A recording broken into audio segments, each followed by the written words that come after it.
ಪ್ರಸ್ತುತ ನ್ಯೂಸ್ನ ವಿಶೇಷ ಕಾರ್ಯಕ್ರಮಕ್ಕೆ ಸ್ವಾಗತ. ನಾನು ಬಶೀರ್ ರೆಡ್ಡಿ ನಡಕ. ಭಾರತ ಮುಸಲ್ಮಾನರಿಗೆ ಅವ್ರು ಯಾವತ್ತೂ ಇಲ್ಲಿ ಬಿಕಾರಿಯಾಗಿಲ್ಲ. ಪಾಕಿಸ್ತಾನಕ್ಕೆ ಹೋಗಿದ್ದಿದ್ರವರಿಗೆ ಗೊತ್ತಾಗ್ತಾ ಇತ್ತು. ಇವತ್ತು ಕೂಡ ಅದು ಪಾಕಿಸ್ತಾನದಲ್ಲಿ ನಿಷ್ಠೆ, ಅದರ ಜನ್ಮಭೂಮಿ ಇದು. ಆದ್ರೆ ನಿಷ್ಠೆ ಮಾತ್ರ ಬೇರೆ ಭೂಮಿಗಿದೆ. ಇವ್ರಿಗೆ ಫಸ್ಟ್ ಈ ಮದ್ರಾಸಗಳನ್ನ ಬಂದ್ ಮಾಡಿ. ಭಾರತದ ಮುಸ್ಲಿಮರ ನಿಷ್ಠೆ ಪಾಕಿಸ್ತಾನಕ್ಕೆ ಇದೆಯಂತೆ. ಅವರ ಜನ್ಮಭೂಮಿ ಭಾರತ ಆದರೂ ಅವರ ನಿಷ್ಠೆ ಬೇರೆ ಭೂಮಿಗಿದೆಯಂತೆ. ಇಲ್ಲಿ ಮುಸ್ಲಿಮರ ಉಪಟಳ ಜಾಸ್ತಿ ಆಗ್ತಾ ಇದೆಯಂತೆ. ಮದ್ರಾಸಗಳನ್ನು ಬಂದ್ ಮಾಡಬೇಕಂತೆ. ಇದೆಲ್ಲ ಪ್ರತಾಪ್ ಸಿಂಹ ಎಂಬ ಅವಿವೇಕಿ ಹೇಳಿರುವ ಮಾತುಗಳು. ಈ ಅರೆಹುಚ್ಚ ಪ್ರತಾಪ್ ಸಿಂಹ ಇತ್ತೀಚಿನ ದಿನಗಳಲ್ಲಿ ಯಾಕೋ ಮುಸ್ಲಿಮರ ಹಿಂದೆ ಬಿದ್ದಿದ್ದಾನೆ. ದಿನಾಲೂ ಮುಸ್ಲಿಮರದನ್ನ ಮೂಸುವುದರಲ್ಲೇ ಕಾಲ ಕಳೀತಾ ಇದ್ದಾನೆ. ದಿನಾಲೂ ಮುಸ್ಲಿಮರ ಪ್ಯಾಂಟ್ ಒಳಗೆ ಕೈ ಹಾಕ್ತಾನೆ ಇದ್ದಾನೆ. ಈ ದುಷ್ಟನಿಗೆ ಮುಸ್ಲಿಮರ ವಿರುದ್ಧ ಮಾತನಾಡದಿದ್ರೆ ತಿಂದದ್ದು ಕರಗಲ್ಲ ಅಂತ ಅನ್ಸುತ್ತೆ. ಮುಸ್ಲಿಮರದ್ದು ಹಂಗೆ, ಮುಸ್ಲಿಮರದ್ದು ಹಿಂಗೆ, ಮುಸ್ಲಿಮರು ಅದು ಮಾಡಿದ್ರು ಇದು ಮಾಡಿದ್ರು ಅಂತೆಲ್ಲ ದಿನಾಲು ಬಕ್ವಾಸ್ ಮಾತುಗಳನ್ನಾಡ್ತಾನೆ ಇರ್ತಾನೆ. ಇದೀಗ ಆತನ ಮುಸ್ಲಿಂ ವಿರೋಧಿ ಮಾತುಗಳು ಈಗ ಎಲ್ಲೆಗಳನ್ನು ಮೀರಿ ಹೋಗ್ತಾ ಇದೆ. ಮೈಸೂರಲ್ಲಿ ಮೊನ್ನೆ ಮಾಧ್ಯಮಗಳ ಜೊತೆ ಮಾತಾಡ್ತಾ ಆತ ಭಾರತದ ಮುಸ್ಲಿಮರ ನಿಷ್ಠೆ ಪಾಕಿಸ್ತಾನಕ್ಕೆ ಅಂತ ದೂರಿದ್ದಾನೆ. ಮುಸ್ಲಿಮರನ್ನ ದೇಶದ್ರೋಹಿಗಳು ಎಂಬಂತೆ ಚಿತ್ರಿಸಿದ್ದಾನೆ. ಲೆತ್ತಗಡು ಪ್ರತಾಪ್ ಸಿಂಹ, ನಿನ್ಗೇನು ಗೊತ್ತು ಮುಸ್ಲಿಮರ ನಿಷ್ಠೆ ಬಗ್ಗೆ? ಭಾರತದ ಮುಸ್ಲಿಮರ ನಿಷ್ಠೆಯನ್ನ ಪ್ರಶ್ನಿಸುವ ನಿನಗಿಂತ ದೊಡ್ಡ ದೇಶದ್ರೋಹಿ ಯಾರೂ ಇಲ್ಲ ಕಣ. ಮುಸ್ಲಿಮರಂದ್ರೆ ಈ ದೇಶಕ್ಕೆ ಪ್ರಾಣ ಕೊಟ್ಟ ಸಮುದಾಯನಪ್ಪ. ಮುಸ್ಲಿಮರಂದ್ರೆ ಬ್ರಿಟಿಷರ ಬೂಟು ನೆಕ್ಕಿದವರಲ್ಲ. ಮುಸ್ಲಿಮರಂದ್ರೆ ಬ್ರಿಟಿಷರಿಗೆ ಕ್ಷಮಾಪಣೆ ಪತ್ರ ಬರೆದು ಕೊಟ್ಟವರು ಅಲ್ಲ. ಈ ಮಣ್ಣಿನ ನಿಷ್ಠೆಗಾಗಿ ಪ್ರಾಣಾರ್ಪಣೆ ಮಾಡಿದವರು ಮುಸ್ಲಿಮರು. ಈ ಮಣ್ಣಿನ ಸ್ವಾತಂತ್ರ್ಯಕ್ಕಾಗಿ ತ್ಯಾಗ ಬಲಿದಾನ ಮಾಡಿದವರು ಮುಸ್ಲಿಮರು.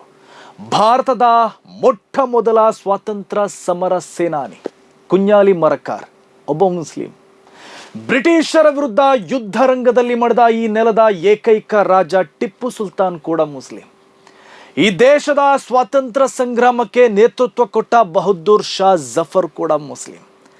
ನೇತಾಜಿಯ ಇಂಡಿಯನ್ ನ್ಯಾಷನಲ್ ಆರ್ಮಿಯನ್ನ ಮುನ್ನಡೆಸಿದ್ದ ಅಬ್ಬಾಸ್ ಅಲಿ ಕೂಡ ಒಬ್ಬ ಮುಸ್ಲಿಂ. ನೇತಾಜಿಗೆ ಗುಂಡು ತಗುಲದಂತೆ ತನ್ನ ಮೈಯೊಡ್ಡಿ ಸುಭಾಷ್ ಚಂದ್ರ ಬೋಸರ ಪ್ರಾಣ ಉಳಿಸಿದ್ದ ನಿಜಾಮುದ್ದೀನ್ ಎಂಬ ಅಮರ ದೇಶ ಪ್ರೇಮಿ ಕೂಡ ಒಬ್ಬ ಮುಸ್ಲಿಂ.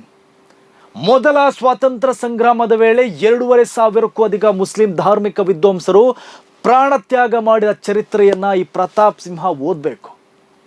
ಗಾಂಧಿಯ ಪಕ್ಕದಲ್ಲಿ ನಿಂತು ಈ ದೇಶಕ್ಕೆ ನಿಷ್ಠನಾಗಿದ್ದ ಮೊಹಮ್ಮದ್ ಅಲಿ ಜೌಹರ್ ಲಂಡನ್ನಿನ ಬಂಕಿಂಗ್ ಹ್ಯಾಮ್ ಅರಮನೆಯಲ್ಲಿ ಬ್ರಿಟನ್ ರಾಜನ ಮುಂದೆ ಭಾರತಕ್ಕೆ ಸ್ವಾತಂತ್ರ್ಯ ನೀಡುವಂತೆ ಗರ್ಜಿಸಿದ್ರಲ್ಲ. ಆ ಇತಿಹಾಸವನ್ನ ಈ ಪ್ರತಾಪ್ ಸಿಂಹ ತಿಳಿದುಕೊಳ್ಬೇಕು. ಮುಸ್ಲಿಮರ ನಿಷ್ಠೆಯನ್ನ ಪ್ರಶ್ನೆ ಮಾಡ್ತೀಯಲ್ಲೋ ಪ್ರತಾಪ, ನಿನಗೆ ಬ್ರಿಗೇಡಿಯರ್ ಮೊಹಮ್ಮದ್ ಉಸ್ಮಾನ್ ಬಗ್ಗೆ ಗೊತ್ತಿದೆಯೇನೋ? ಪಾಕಿಸ್ತಾನದ ಸೇನೆಯ ಜನರಲ್ ಹುದ್ದೆ ಕೊಡ್ತೇವೆ ಅಂತ ಆಮಿಷ ತೋರಿಸಿದ್ರು. ಭಾರತದ ಸೇನೆಯನ್ನ ತೊರೆಯದೆ ಇಲ್ಲೇ ಕರ್ತವ್ಯ ಮಾಡಿ ಕಾಶ್ಮೀರದಲ್ಲಿ ಪಾಕಿಸ್ತಾನಿಯರನ್ನ ಚೆಂಡಾಡಿ ನೌಶೇರ್ ಕಾ ಶೇರ್ ಅನ್ನೋ ಬಿರುದು ಪಡೆದಿದ್ದ ಬ್ರಿಗೇಡಿಯರ್ ಉಸ್ಮಾನ್ ಕೊನೆಗೆ 1948ರ ಯುದ್ಧದಲ್ಲಿ ಪಾಕಿಸ್ತಾನದ ಜೊತೆ ಕಾದಾಟ ನಡೆಸ್ತಾ ಈ ದೇಶಕ್ಕಾಗಿ ಬಲಿದಾನ ಮಾಡಿದ್ರು. ಈ ಪ್ರತಾಪ್ ಸಿಂಹ ಮತ್ತು ಆತನ ಮನಸ್ಥಿತಿಯವರಿದ್ದಾರಲ್ಲ, ಅವರಿಗೆ ಕೇವಲ ಸಾವರ್ಕರ್, ಗೋಲ್ವಲ್ಕರ್ ಅಂತ ಹೇಡಿಗಳ ಬಗ್ಗೆ ಅಷ್ಟೇ ಗೊತ್ತಿರೋದು. ಅವರಿಗೆ ಮುಸ್ಲಿಮರಾದ ಬ್ರಿಗೇಡಿಯರ್ ಉಸ್ಮಾನ್, ಹವಾಲ್ದಾರ್ ಹಮೀದ್, ಕ್ಯಾಪ್ಟನ್ ಹನೀಫುದ್ದೀನ್ರಂತಹ ಭಾರತಾಂಬೆಯ ವೀರಪುತ್ರರ ಬಗ್ಗೆ ಗೊತ್ತಿಲ್ಲ. ಮೌಲಾನಾ ಅಬುಲ್ ಕಲಾಂ, APJ ಅಬ್ದುಲ್ ಕಲಾಂರಂತಹ ಮುಸ್ಲಿಮರು ಈ ದೇಶಕ್ಕೆ ಕೊಟ್ಟ ಕೊಡುಗೆ ಇದೆಯಲ್ಲ, ಅದನ್ನು ಪ್ರತಾಪ್ ಸಿಂಹ ಯಾವತ್ತೂ ಮರೆಯಬಾರದು. ಈ ದೇಶದ ಮುಸ್ಲಿಮರು ಈ ನಾಡಿನ ಕಲೆ, ಸಾಹಿತ್ಯ, ಸಂಗೀತ, ವಾಸ್ತುಶಿಲ್ಪಕ್ಕೆ ಕೊಟ್ಟ ಕೊಡುಗೆಯನ್ನ ಪ್ರತಾಪ್ ಸಿಂಹ ಸದಾ ಸ್ಮರಿಸಬೇಕು. ಈ ಪ್ರತಾಪ್ ಸಿಂಹ ಮುಸ್ಲಿಮರೆಲ್ಲ ಸಾರಾಸಗಟಾಗಿ ದೇಶದ್ರೋಹಿಗಳ ಥರ ಚಿತ್ರಿಸ್ತಾನಲ್ಲ. 4 ಲೇಖನ ಬರೆದು ಮೋದಿಗೆ ಬಕೆಟ್ ಹಿಡಿದು 2 ಸಲ MP ಆಗಿದ್ದಕ್ಕೆ ಇವನೇನು ದೊಡ್ಡ ದೇಶ ಪ್ರೇಮಿನ?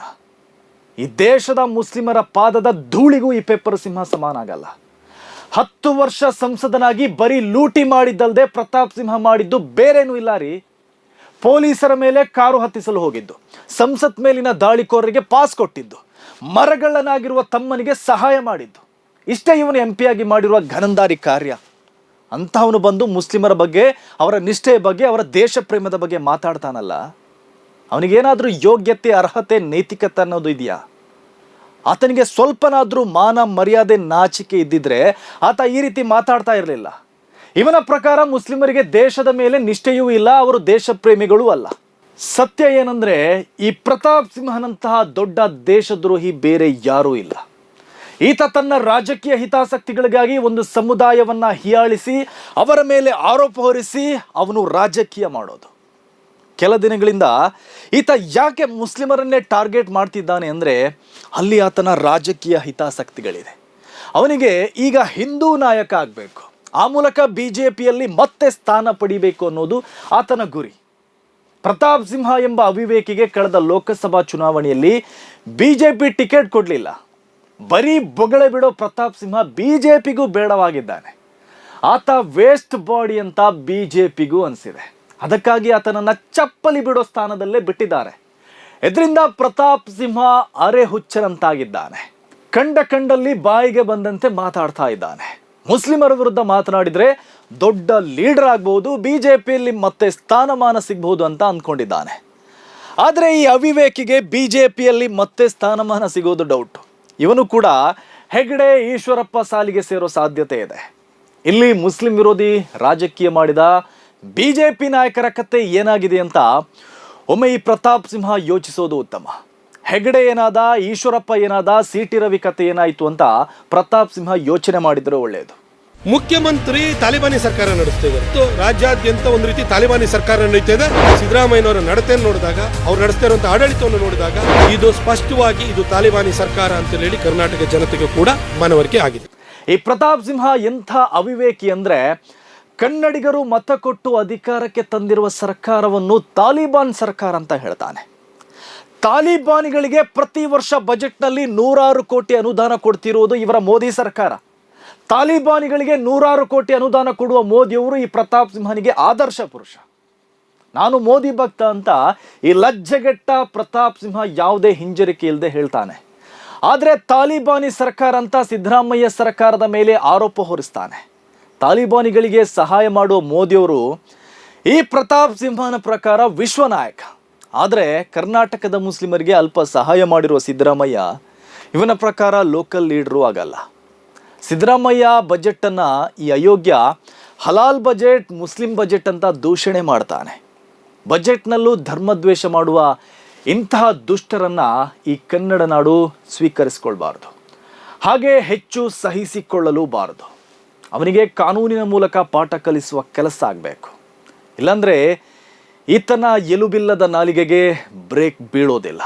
ಇವನಂತಹ ರಾಜಕಾರಣಿಗಳು ಇಲ್ಲಿ ಬೆಳೆದರೆ ಅದು ಈ ನಾಡಿಗೆ ಕೇಡು ಉಂಟು ಮಾಡಬಹುದು. ಇದು ಇವತ್ತಿನ ಪ್ರಸ್ತುತ ನ್ಯೂಸ್ ಆ್ಯಂಡ್ ವ್ಯೂಸ್. ಸುದ್ದಿಗಳ ವಸ್ತುನಿಷ್ಠ ವಿಶ್ಲೇಷಣೆಗಾಗಿ ನೋಡ್ತಾ ಇರಿ ಪ್ರಸ್ತುತ ನ್ಯೂಸ್.